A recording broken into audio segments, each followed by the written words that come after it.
बऱ्याच मुलांनी भाषण केले, भाषण चांगले केले, परंतु इथं आलं की भीती वाटते, मग जे डोक्यात आहे ते विसरून जातो आपण. म्हणून आपल्याला भाषणाची हळूहळू सवय करायची असते, है की नाही.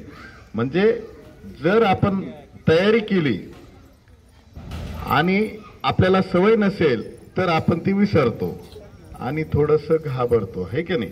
म्हणून या ठिकाणी वारंवार येऊन आपण बोलायचा प्रयत्न करायचा आहे.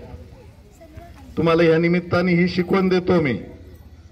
इथे येऊन आपल्याला भीती वाटते की नाही, म्हणून आपण वारंवार जयंती पुण्यतिथीच्या निमित्ताने समोर येऊन आपण बोलायचा, भाषण करायचा, काय करायचा, प्रयत्न करायचा. बघा, दुसरी गोष्ट, आज महात्मा गांधींची जयंती आहे. महात्मा गांधी हे आता हयात नाहीये, है की नाही, तरी पण आपण त्यांची जयंती करतो. लाल बहादूर शास्त्रींची जयंती करतो. का करतो? की त्यांनी जे काम केलेलं आहे, है की नाही, देशासाठी केलंय. स्वतःसाठी ज्यांनी काम केलं ना, त्यांची जयंती पुण्यतिथी होत नाही. परंतु ज्या थोर पुरुषांनी, ऐका रे, ज्या थोर पुरुषांनी समाजासाठी, राज्यासाठी, देशासाठी काम केलेलं आहे, त्यांचीच जयंती होते, त्यांचीच पुण्यतिथी होते. आपली होते का? नाही. आपलं फक्त काय होतं, दशक्रिया होते आणि प्रथम श्राद्ध झालं की झालं. आपल्याला माहिती नसतं.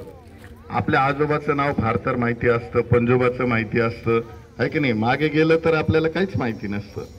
परंतु ह्या थोर पुरुषांनी काय केलेलं आहे, देशासाठी काम केलंय. मग महात्मा गांधींनी काय काम केलंय तुम्ही सगळ्यांनी सांगितलं. आपल्याला स्वातंत्र्य मिळवून दिलं. काय काम केलं? हा. आणि आपल्या देशावर कोणाची सत्ता होती? इंग्रजांची, ब्रिटिशांची, है की नाही. आणि ते कसे होते? बलाढ्य होते. कसे होते? ताकददार होते. आणि आपण कसे होतो? दुबळे होतो, है की नाही. मग त्यांच्या समोर आपण टिकू शकत होतो का? नाही. त्यांच्याजवळ बंदुका होत्या, है की नाही. ते आपल्या देशातील जनतेला त्रास द्यायचे, गोरगरीब जनतेला मारायचे, झोडायचे, काठीनं मारायचे, बंदुकीनं गोळ्या घालायचे. मग हे महात्मा गांधींच्या लक्षात आलं की आपण यांच्या समोर बळाचा वापर करून उपयोग नाही. मग त्यांनी काय केलं? अहिंसेचा पुरस्कार केला, अहिंसेने लढा दिला. आता अहिंसा म्हणजे काय, है की नाही. हिंसा आणि अहिंसा. अहिंसा म्हणजे कोणतंही शस्त्र हातात न घेता लढा द्यायचा, भानगड न करता, मारामारी न करता, हिंसा न करता जो लढा दिला जातो त्याला म्हणतात अहिंसा. मग महात्मा गांधी हे अहिंसेचे पुजारी होते, है की नाही. म्हणून आपण त्यांना एवढी मोठी पदवी दिली, महात्मा गांधी, बापूजी, है की नाही. तर महात्मा गांधी ही पदवी कोणी दिली? रवींद्रनाथ टागोर यांनी. कोणाला देतं का पदवी अशी? महान महात्मा गांधी कोणालाही पदवी अशी देत नाही, मिळत नाही. त्यांचं कार्य तसं आहे आणि म्हणून त्यांना महात्मा गांधी आणि राष्ट्रपिता म्हणायचे. महात्मा गांधी हे शुद्ध शाकाहारी होते.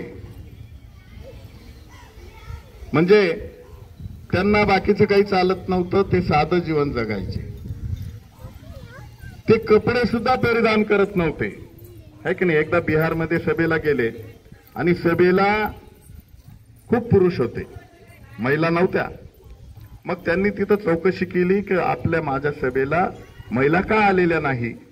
तर त्यावेळेला त्यांना असं सांगण्यात आलं की बिहारच्या महिलांना त्या काळामध्ये की परिधान करण्यासाठी पुरेसे कपडे नाही, म्हणून त्या सभेला आलेल्या नाही. मग महात्मा गांधींनी तेव्हापासून ठरवलं की माझ्या देशातील माझ्या महिलांना, माझ्या भगिनींना जर पुरेसे कपडे नसतील तर मी कशाला घालू. मग ते फक्त धोतर आणि एक शाल अंगावर परिधान करायचे, म्हणजे अर्धनग्न. आणि असं जीवन जगले, साधं जीवन जगले आणि बलाढ्य ब्रिटिशांच्या विरोधामध्ये लढा दिला आणि त्या ब्रिटिशांना आपल्या देशातून पळवून लावलं आणि आपल्याला स्वातंत्र्य मिळवलं.